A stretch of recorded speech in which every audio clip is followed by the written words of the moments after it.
एक जंगल में एक चुड़ैल रहती थी जो कि काफ़ी डरावनी लगती थी। उसका एक ही उसूल था कि वह केवल इंसानों को खाती थी, पर उन्हें जिंदा ही खाती थी। और फिर एक दिन वह कहती है, मैंने कई दिनों से इंसान का मांस नहीं खाया है।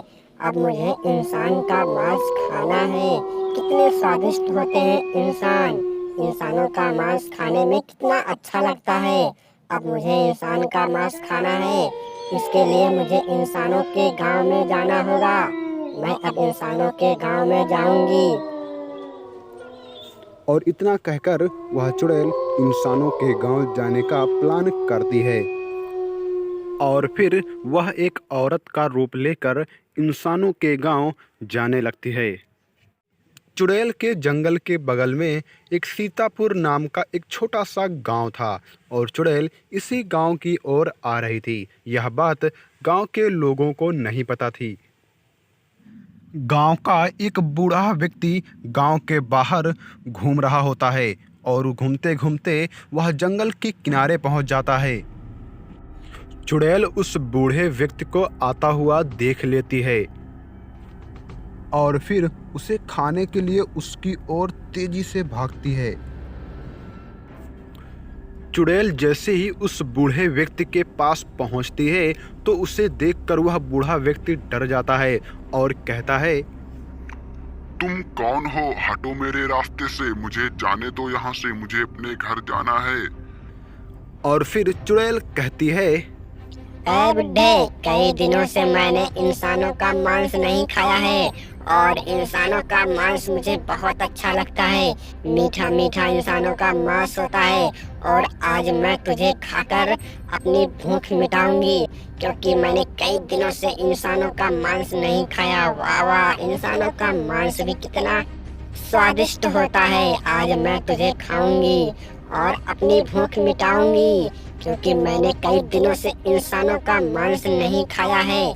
चल अब मरने के लिए तैयार हो जा।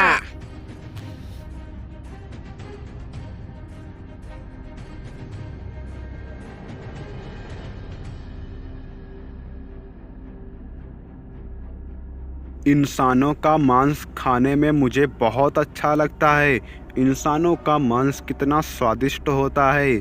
मुझे और भी खाना है इंसानों का मांस।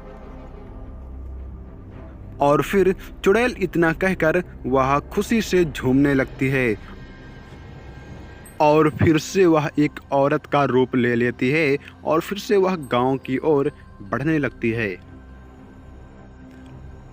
और फिर वह चुड़ैल धीरे धीरे करके गांव के अंदर पहुंच जाती है।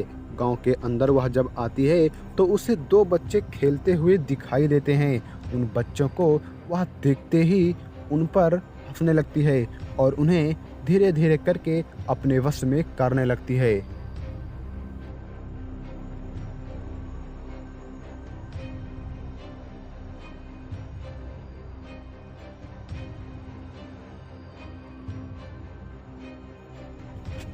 चुड़ैल को ऐसा करते हुए एक गांव की बूढ़ी महिला देख लेती है और फिर वह गांव के सभी लोगों को बताने का फैसला करती है और फिर वह धीरे धीरे करके गांव में सभी लोगों को बुला लेती है और उस चुड़ैल की सारी बात बताती है। फिर गांव के लोग कहते हैं, इस बार आने दो, उस चुड़ैल को ऐसा सबक सिखाएंगे कि दोबारा वह इस गांव में नहीं आएगी। गांव वालों की बात को वह चुड़ैल धीरे से सुन लेती है और फिर वह उस गांव में लौटकर कभी नहीं आती।